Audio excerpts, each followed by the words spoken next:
everybody, welcome back to our channel Electrical Technology and Industrial Practice. So today, as you can see, that our topic is cross-section calculation of grounding conductor. Now in the previous video I have discussed about the method of calculating resistance of the grounding conductor and how it is independent of the conductor material. Now in this video we will be seeing that how it is dependent on the material. Okay, so let's begin the video.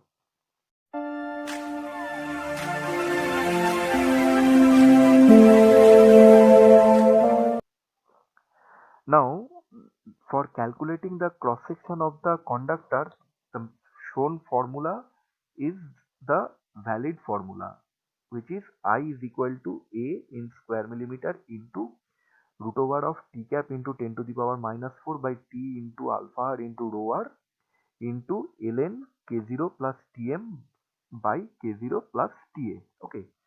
So now let us see what are the each parameters here. So I is the RMS current, in bracket it is written kiloampere, so this is the unit, whatever written in bracket is the unit. So the RMS current in kiloampere. A is obviously the conductor cross section in square millimeter. Now K0 is equal to, you can calculate it as 1 by alpha 0 or 1 by alpha r minus Tr. Its unit is degree centigrade. Okay. So Tm is the maximum allowable temperature. Generally the fusing temperature is used. It is in degree centigrade. Ta is the ambient temperature in degree centigrade. Tr is the reference temperature for material constant. Alpha 0 is the thermal coefficient of resistivity at 0 degree centigrade. Its unit is 1 by degree centigrade. Okay.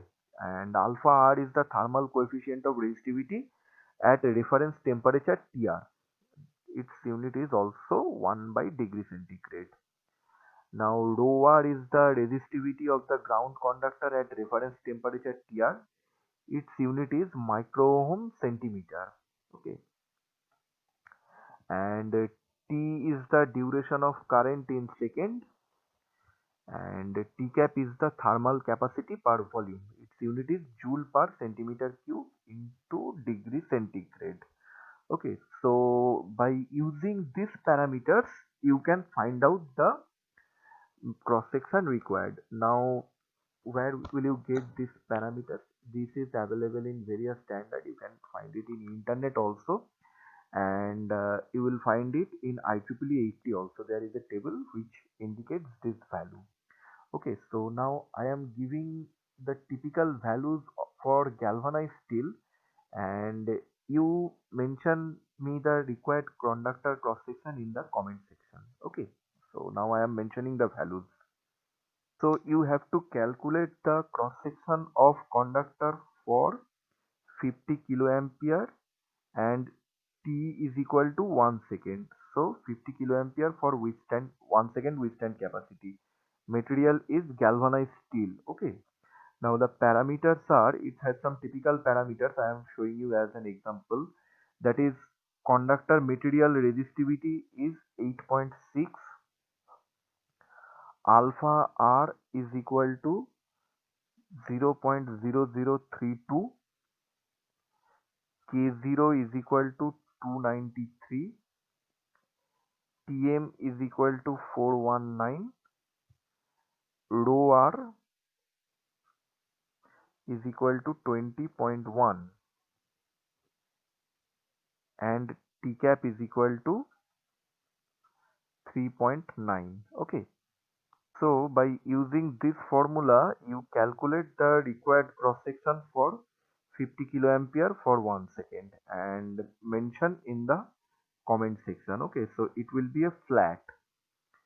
Okay. Now I would like to add few more points here, the corrosion factor. Now from this formula, from using these parameters and the formula I mentioned earlier, that is this formula, you will get the value of the A, that is the cross section. Now there will be some corrosion. Okay, so there will be some corrosion. Suppose you have got a certain area of this. Okay, this is your area.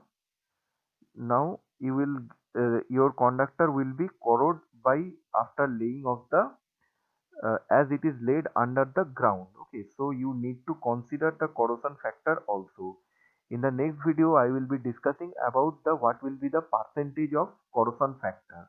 Okay, but here as I have given you the example of galvanized steel, there are some method of avoiding the corrosion also. If you use copper or galvanized steel, galvanized material, so those will be corrosion proof. So there you need not to consider the corrosion factor. But if you use mild steel, then you have to consider the corrosion factor. So in the next video, I will be discussing about the percentage of corrosion, how much corrosion you have to consider for determining the final cross section. Okay, so from this formula you will get the A. If it is generally copper or galvanized steel are considered, so you can find out either it you can consider it as a galvanized rod or you can consider it as a flat. How? Suppose you have got a cross section of 230 square mm. Okay, so if this is a your calculated cross section, so your calculated cross section is 730. Suppose you have got 730 square mm as your calculated cross section. So you can find out the diameter of the rod. How will you get? Pi d square by 4 is equal to 730. So from here you can calculate d. Okay, and also from 730 you can derive, if you choose it as a flat, its dimension will be 75 by 10. Okay, so that will give you 750 square mm. So you can either select a flat of dimension 75 by 10 or the diameter whatever you are getting, maximum 40 mm dia rod will be enough. 40 dia rod will be enough for this case. So by this you can select the dimension of the conductor, the earthing conductor, whatever will be laid under the ground. Okay, so hope you have enjoyed this video. If you enjoyed, please like, share, comment and subscribe to our channel, and please hit the bell icon to get the latest notifications. Thank you very much for watching this video.